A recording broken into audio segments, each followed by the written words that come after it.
अस्सलामुअलैकुम डियर तालिबात, उम्मीद है कि आप खैरियत से होंगे। आज हम मिर्ज़ा असदुल्ला ख़ान गालिब की पहली गज़ल पढ़ेंगे। मिर्ज़ा असदुल्ला ख़ान गालिब उर्दू के क्लासिकल शुरा से ताल्लुक़ रखते हैं। आप जो हैं उर्दू के एक मायानाज़ शायर हैं और मिर्ज़ा गालिब जो है 27 दिसंबर 1797 में आगरा में पैदा हुए। आपके वालिद का नाम मिर्ज़ा अब्दुल्ला बेग था और चचा का नाम मिर्ज़ा नसरुल्ला बेग था।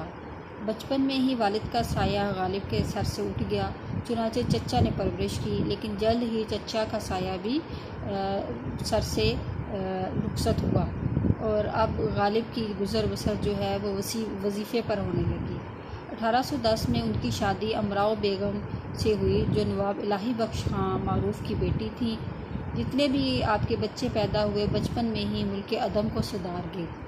1857 के गदर में गालिब ने अपनी आंखों से देखा कि वो अपने खतूत में वो जो रिक्कत अंगेज़ अज़हार में वो हालात बयान करते हैं जो उन्होंने अपनी आंखों से देखा।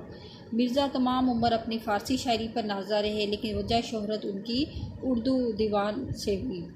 आखिरी दिनों में रुपये पैसे की रेल पिल ख़त्म हो चुकी थी, जिसकी वजह से मिर्ज़ा गालिब के बेशतर दिन फाका मस्ती की नज़र हुए। गमों के बोझ तले दब कर गालिब रोता नहीं बल्कि बेबस होकर हंस देता है। इसलिए उनकी शायरी में उदासी और कुनूतियत नहीं बल्कि मौज़ूआत की रंगारंगी, अंदाज़े बयां की जिद्दत और नुदरत और मज़मून आफरीनी, शोखी और ज़राफ़त, अनानियत और रश्क जैसी बेशबहा खूबियाँ दाराई हैं। तो गालिब जो हैं उर्दू अदब की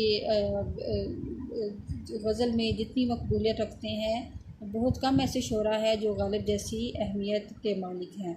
बाज़ नाक़दीन ने तो मीर से भी बढ़कर गालिब को शायर करार दिया है और ज़िंदगी के गमों और मसाइब को शिकस्त देने वाला गालिब 15 फरवरी 1869 में मौत को भी शिकस्त दे गया और हमेशा हमेशा के लिए अमर हो गया। गालिब ने लिखा है कि गालिब खस्ता के बग़ैर कौन से काम बंद हैं, रोए ज़ार ज़ार क्या कीजिए हाय हाय क्यों। इसके अलावा गालिब ने खुद ही कहा कि हैं और भी दुनिया में सुखनवर बहुत अच्छे, कहते हैं कि गालिब का है अंदाज़े बयां और। तो गालिब ने खुद ही अपने कलाम को दुनिया से मुनफरिद करार दिया है। तो गज़ल नंबर 1 का जो पहला शेर है, देखिए। बस के दुश्वार है हर काम का आसान होना, आदमी को भी मुयस्सर नहीं इंसान होना। बस के यानी मुख्तसर, दुश्वार है मुश्किल है, हर काम का आसान होना आसान सहल होना, आदमी को भी मुयस्सर नहीं हासिल नहीं इंसान होना।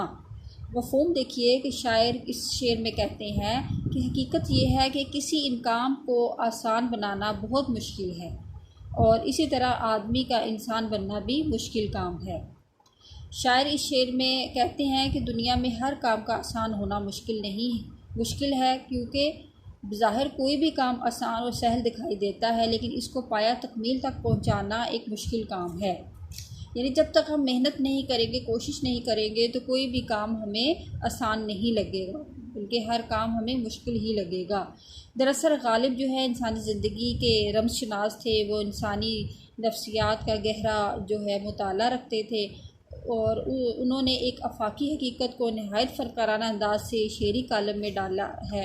इंसान और आदमी के जो अल्फाज बेज़ाहिर एक ही मानी रखते हैं, यानी आदमी हम देखते हैं ना, हम सुनते हैं कि इंसान और आदमी में कोई फ़र्क नहीं है, लेकिन गालिब ने इस शेर में आदमी और इंसान में फ़र्क बताया है।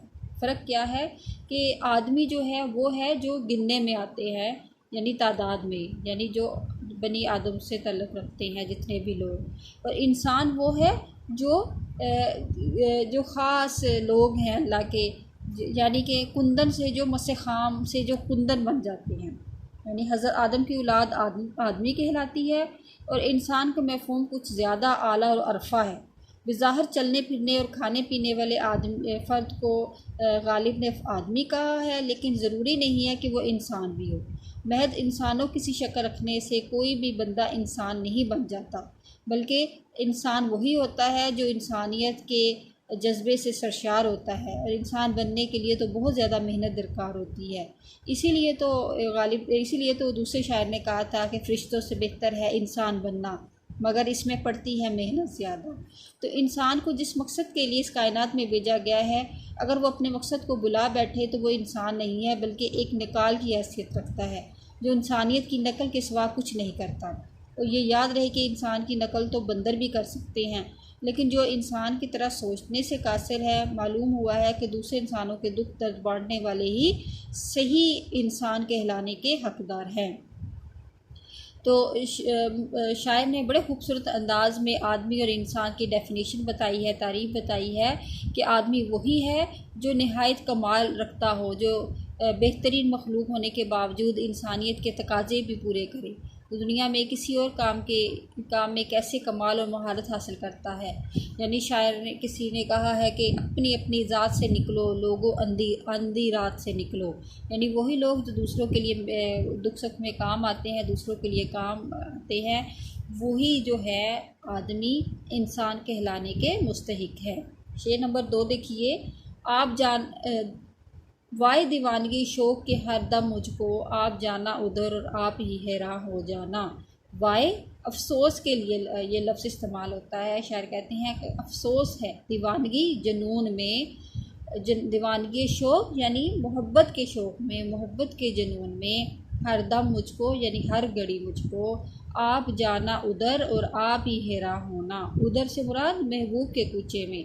यानी शायर कहते हैं कि मैं अफसोस है कि मोहब्बत के जुनून में हर दफ़ा महबूब की गली में जाता हूँ और हर दफ़ा हैरान होकर आ जाता हूँ कि ये मुझसे क्या हो गया।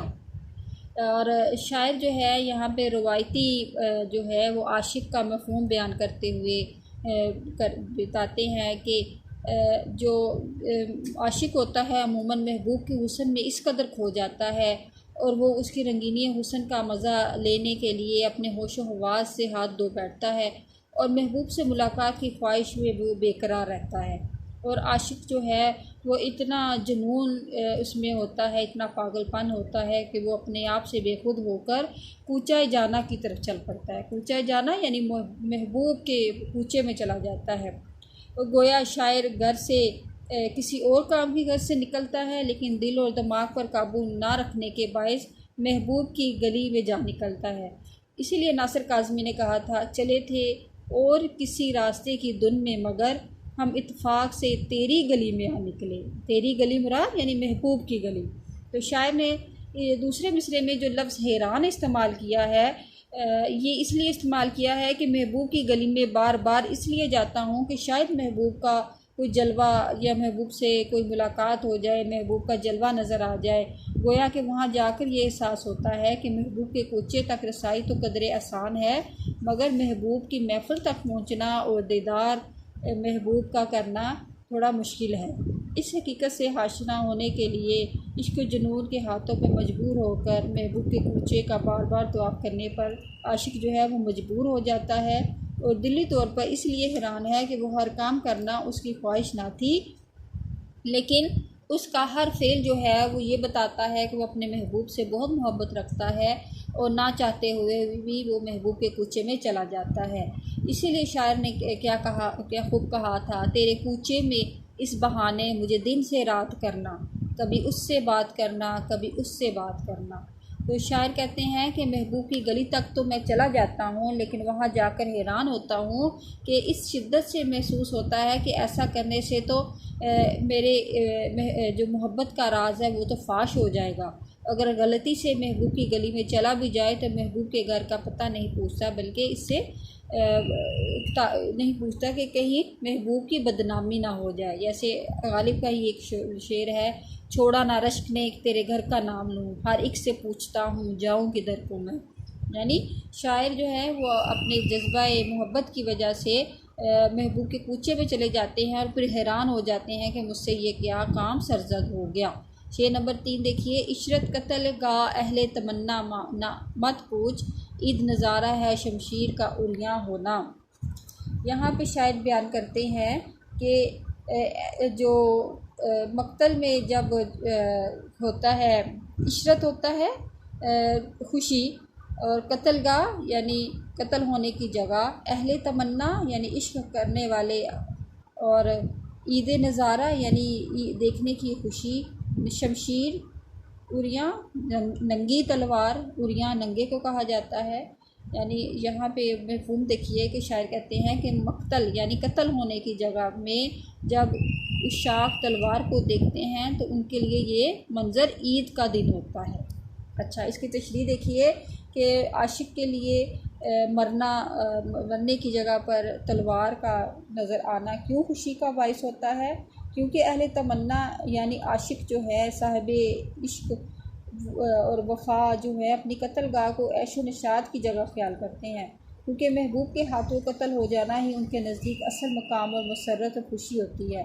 बस जब वो महबूब के हाथों में उरियाँ शमशीर देखते हैं तो उन्हें हलाल ईद यानी ईद के चाँद का तसव्वुर होता है। आपने देखा है कि ईद का चाँद है वो बारीक तलवार की शक्ल रखता है। तो शायर ने यहाँ पर शमशीर उरियाँ को जो है वो इस्तारा लिया है हलाल ईद से। तो ईद की खुशी का समा जब हम चाँद देखते हैं तो हमें ईद की खुशी का एहसास होता है। तो यहाँ पे शायर कहते हैं कि जब मैं कत्लगाह में अपने महबूब के हाथों नंगी तलवार देखता हूँ तो वो नंगी तलवार जो है मेरे लिए खुशी का बाइस होता है। क्यों खुशी का बाइस होता है? क्योंकि मैं महबूब के हाथों कत्ल हो रहा हूँ। तो आशिक के लिए कत्लगाह में नंगी तलवार या मौत का नज़ारा ईद का चाँद देखने से कम नहीं। हलाल ईद के लिए बरहना तलवार का जो इस्तारा इस्तेमाल किया है शायर ने बहुत ही खूबसूरत अंदाज में बयान किया है। और शेर का जो है वो एक पहलू ये भी है कि अहले हक़ जो है अपने मकसद की सरबुलंदी के लिए जीते हैं। यानी जो अल्लाह से हकीकी इश्क रखते हैं वो शहादत के जज्बे से सरशार होते हैं और अपने हक़ गोई के लिए ऐसे लोग जो हैं वो मौत को भी गले लगा लेना वो खुशी का बाइस समझते हैं। तो गोया राह हक़ में जान देते वक्त साबित कदमी और पुरवकार अंदाज़ हमेशा के लिए लोगों के दिलों में नक्श हो जाता है और आने वालों के लिए रोशन मिसाल बन जाता है। इसीलिए फैज़ ने कहा था जिस दज से कोई मक्तल में गया वो शान सलामत रहती है। ये जान तो आनी जानी है, इस जान की तो कोई बात नहीं। तो अज़ीज़ तालिबात, उम्मीद है कि आपको पहले तीन अशार की समझ आ गई होगी। आज के लिए इतना ही काफ़ी है। अल्लाह हाफ़िज़।